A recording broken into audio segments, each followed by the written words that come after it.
Hello guys, welcome to my channel oh my dish. আজকে আম্মুকে বললাম ডেজার্ট খেতে ইচ্ছে করছে, তাই আম্মু বানিয়ে ফেললো রাজকীয় স্বাদের মজাদার ডেজার্ট শাহি টুকরা। আপনি যদি ডেজার্ট লাভার হয়ে থাকেন তাহলে আপনাকেও মুগ্ধ করবে এই recipe. So let's go to recipe.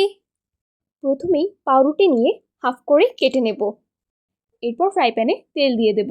তেলটা গরম হয়ে গেলেই মাঝারি আঁচে পাউরুটিগুলো একে একে ভাজতে দিয়ে দেব। পাউরুটিটা হালকা গোল্ডেন ব্রাউন হওয়া পর্যন্ত ভেজে নেব। পাউরুটিটা বেশি ভাজা যাবে না, কারণ বেশি ভাজলে শক্ত হয়ে যাবে। দেখতেই পাচ্ছেন কি সুন্দর গোল্ডেন ব্রাউন কালার হয়ে গেছে। এখন পাউরুটার ভাজার কাজ শেষ, এবার উঠিয়ে নেব। এবার একটি প্যানে চিনি আর পানি দিয়ে শিরা তৈরি করে নেব।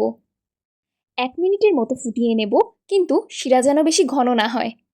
এবার শিরাগুলো ভেজে রাখা পাউরুটির উপর দিয়ে দেব, যেন পাউরুটির ভিতরে শিরাগুলো ঢুকে যায়।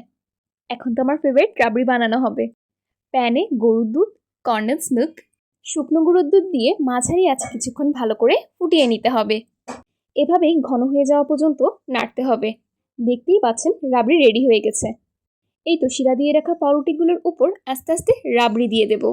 যত বেশি রাবড়ি দেওয়া যাবে ততই টেস্টি হবে শাহি টুকরাটি। আর এর উপর আমি বাদাম আর ডার্ক চকলেট কুচি করে ছিটিয়ে দিয়েছি। দেখলেন তো কত সহজ না শাহি টুকরা ডেজার্ট রেসিপিটি। ঈদ তো চলেই এসেছে, তাহলে আপনারাও এবার বানিয়ে ফেলুন স্পেশাল ডেজার্ট আইটেম শাহি টুকরা। আল্লাহ হাফেজ।